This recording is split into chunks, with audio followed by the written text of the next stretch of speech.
আচ্ছা দাদা একটু জোরে বলি, এখন হ্যাঁ, বুঝতেছেন? হ্যাঁ। এখন ঠিক আছে। হ্যাঁ, বলেন। তা আমার একটা জিজ্ঞাসা ছিল আমাদের নবী করিম সাল্লাল্লাহু আলাইহি সাল্লামের বিষয়ে। হুম, হুম। বলেন। তো উনার উনি উনার জীবন দশায় যে সমস্ত কার্যকলাপ করছে বা যা কিছু করছে সবকিছু তো আমাদের জন্য আদর্শ, আমাদের জন্য করণীয় বা যে মানে সমস্ত বিশেষ কিছু। যে সমস্ত আকাম-কুকাম করছে সবই আপনাদের জন্য মানে স্মরণীয় নাকি? অনুসরণীয় নাকি? হ্যাঁ হ্যাঁ, না বুঝতে পারছি। তো মানে মানে মানে কিছু বিষয় আছে যেগুলা মানে আর কি, মানে যেগুলো বিষয়ে মানে নিষেধ করছে বা করছে, মানে অনেক কিছু তো করছে তিনি, যেমন 11টা বিয়ে করছে। এটা তো আর আমাদের জন্য বাধ্যতামূলক না বা আমাদের জন্য অনুসরণীয় না, এটা তো ফরজ বিধান না। তো আমার হ্যাঁ, যে কিন্তু ১১ টা জিজ্ঞাসা। বিয়ে আপনি করতে পারেন। আপনি চাইলে নবীর সুন্নাতটা ফলো করতে পারেন। কিন্তু ৪ টা কইরা আরকি। ৪ টা রাখবেন, তারপর আবার ৪ টা তালাক দিয়ে দিবেন। আবার ৪ টা নিবেন, আবার ৪ টা তালাক দিয়ে দিবেন। আবার ৪ টা নিবেন, আবার ৪ টা একসাথে মেক্সিমাম ৪ টা। লিমিট হইতেছে ৪ টা, হ্যাঁ? এভাবে ৪ টা ঘুরায়, ঘুরায় যদি আপনি করেন, মনে করেন হযরত মুহাম্মদের যে নাতি, সে এইরকম ঘুরায়, ঘুরায় করত। এবং সে হচ্ছে গিয়ে প্রায় ৩০০ র মতো বিয়ে করছে বইলা বিভিন্ন জায়গা থেকে জানা যায়, বিভিন্ন সূত্র থেকে জানা যায়। ৩০০ র মতো বিয়ে করছে এবং তার নিজের বাপ তারে এটা নিয়ে খোঁটা দিত যে তুই বেটা এতটি বিয়া করস, কয়েকদিন পরে পরে বিয়া করস। এবং সে ওই যে খলিফার থেকে অনেক টাকা পয়সা পাইতো, টাকা পয়সা নিয়ে এই সমস্ত বিয়া করে উড়াইতো আর কি। মানে সরকারি কোষাগার সে এইভাবে খরচ করতো। হ্যাঁ, সুলেমান, আপনি যদি দেখতে চান সেগুলা তাহলে দেখাতে পারি যে ৪ টা বিয়েই যে আপনার করতে হবে এমন কোনো আসলে কথা নাই। আপনি চাইলে ৪০০ বিয়েও করতে পারেন, কিন্তু এই যে লিমিট হইতেছে ৪ টা। ৪ টা তালাক দিয়ে আবার ৪ টা করবেন। এখন তো এই যে যেমন ধরেন এই যে আপনাদের যে মানে আবু তোহা আদনান, সে তো এই কাম শুরু করছে। সে হচ্ছে গিয়ে অনেক হুজুরি, এখন বাংলাদেশে অনেক হুজুরি এখন ব্যবসা শুরু করে ফেলাইছে একদম। সেই ব্যবসাতে তারা হচ্ছে গিয়ে আহ ৪ বিয়ে দিতেছে মানুষরে এবং মানে ৩-৪ মাস পরে আবার তালাক দিয়ে আবার নতুন আরেকজনের সাথে বিয়ে দিতেছে। এরকম ম্যারেজ ব্যুরো পর্যন্ত, ইসলামিক ম্যারেজ ব্যুরো পর্যন্ত তারা খুইলা ফেলছে, যেটা আমি জানি। সুলেমান ভাই, আপনি চাইলে, আপনি তো যেহেতু মুসলমান সেহেতু তো আপনি তো এই সুযোগটা নিতে পারেন। আপনার তো স্কোপ আছে। নবীর সুন্নাত যে একেবারেই ফলো করা যাবে না এটা তা তো না। যাবে। একটু কৌশলে করা যাবে। জি ভাই, বুঝতে পারছি। এখন আমার মানে একটা জিজ্ঞাসা আছে। তো আহ, মানে আমরা তো জানি যে নবী করিম সাল্লাল্লাহু আলাইহি সাল্লাম ওনার যখন বয়স 25 বছর হয়েছে তখন উনি বিয়ে করছিল, তাই না? তো এর আগে কি উনি, আমরা যতটুকু জানি যে একজন মানুষ হিসেবে, পুরুষ মানুষ হিসেবে 25 বছর পর্যন্ত তো যদি কেউ বিয়ে শাদী না করে, তার তো অবশ্যই মানে হস্তমৈথুনের যে বিষয়টা আছে সেটা তো অবশ্যই অবশ্যই অনেকে করে থাকে। অনেকেও বলতে কি যে পুরুষ মানুষ সে তো অবশ্যই করে থাকে। কিন্তু এখন কি আমাদের নবী করিম সাল্লাল্লাহু আলাইহি সাল্লাম কি এটা করছিল বা করে নাই, বা যদি করে থাকে এটা কি আমাদের জন্য মানে সওয়াবের কোনো বিষয় হবে, নাকি এটা করলে পাপ হবে? এই বিষয়টা আর কি একটু জানার ছিল।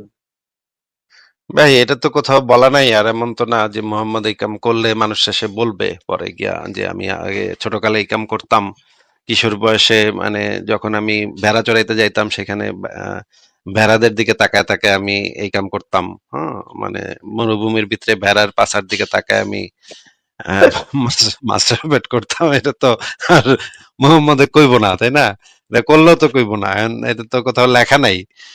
এটা কেমনে বলি যে করতো কি করতো না। তবে স্বাভাবিক যেটা মনে হয়, স্বাভাবিক একজন স্বাভাবিক মানুষের তো 25 বছর পর্যন্ত যদি সে এই কাজ না করে তাহলে তার তো অবশ্যই হয় মাস্টারবেট করবে অথবা স্বপ্নদোষ হবে। এই দুইটার একটা হইতেই হবে। এই দুইটার একটা যদি না হয় তাহলে তার কোনো একটা ফিজিক্যাল প্রবলেম আছে। ধরতে হবে যে কোনো একটা ফিজিক্যাল প্রবলেম আছে।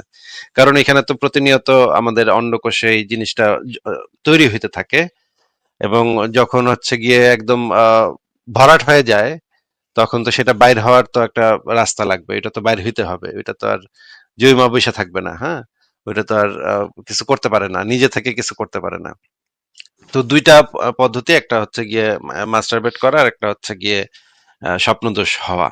এই ২ টা পদ্ধতির একটা তো নিশ্চয়ই হইছে মোহাম্মদেরও। মোহাম্মদ যেহেতু একজন সাধারণ একজন মানুষই, তার তো আর কোনো ছোটকাল থেকেই তো এমন না যে সে ফেরেশতাগো মতো, সে তা তো না। সেটা তো সাধারণ মানুষই তো ছিল। তো হওয়ার তো কথা ভাই। আমার তো যেটা মনে হয় তার এই ২ টার একটা তো নিশ্চয়ই হইছে। মাস্টারবেট হয়তো করছে অথবা স্বপ্নদোষ হইছে। আর যদি এই ২ টা না হয় তাইলে তো বুঝতে হবে কোন একজনের সাথে তার একটা সম্পর্ক ছিল। যতদূর জানা যায় উম্মে হানির সাথে তার ভালোই সম্পর্ক ছিল ভালোই, মানে চাচাতো বোন, তো চাচার বাড়িতেই থাকতো সে। এখন ওইখানে নিশ্চয়ই মেহানির সাথে দেখা সাক্ষাৎ হইতো, কথাবার্তা হইতো। এখন মরুভূমির ওইখানে যখন ভেড়া চড়াইতে যাইতো তখন ওইখানে দুইজন মিলা কি করতো না না করতো এগুলো তো ভাই এত ডিটেলসে কোথাও বলা নাই। যেহেতু মুহাম্মদের চরিত্র মুসলমানরাই লিখছে, তারা তো আর এগুলো লিখবে না যে আমার নবী ভেড়া চড়াইতে গিয়া মেহানির সাথে মরুভূমির ভিতরে এটা সেটা করতো, এটা তো আর লিখবো না। কিন্তু এই যে এখান থেকে জানা যায় যে এই দুইটা যদি না হইতো হয়, মাস্টার বেড এবং স্বপ্নদোষ যদি না হয়, তাহলে নিশ্চিত ভাবে আমি বলতে পারি যে মেহানের সাথেই সে ওই কাজটা করতো আর কি। হ্যাঁ, বলেন সুলেমান ভাই। জি আসিফ ভাই, আমার এটা জানার ছিল। তো অনেক সময় তো যে মোল্লা মুনাফিকরা বলে যে একজন পুরুষ মানুষ যদি একজন মানে বিপদ নারীর দিকে তাকায়, তাহলে তো সে নিজে কন্ট্রোল করতে পারে না। সে তো মানে যদি কন্ট্রোল করে, যদি কেউ এই কথা বলে, তাহলে সে বুঝতে হবে যে তার ভিতরে কোনো সমস্যা আছে, সে হয়তো পুরুষ মানুষ না, এই ধরনের কিছু বলে। তো আমার সে জায়গাতে আমার প্রশ্ন আসছে যে 25 বছর বয়স পর্যন্ত যদি নবী করিম যদি বিয়ে শাদী না করে থাকে, তাহলে তো অবশ্যই তিনি এই ধরনের কাজ করছে। মাস্টার বেড তো অবশ্যই করতে হবে, সন্দেহ যতই হোক, মাস্টার বেড তো অবশ্যই করতে হবে। তো সেই ক্ষেত্রে তো এটা তো কবিরা গুনাহ হিসাবে গণ্য হয়।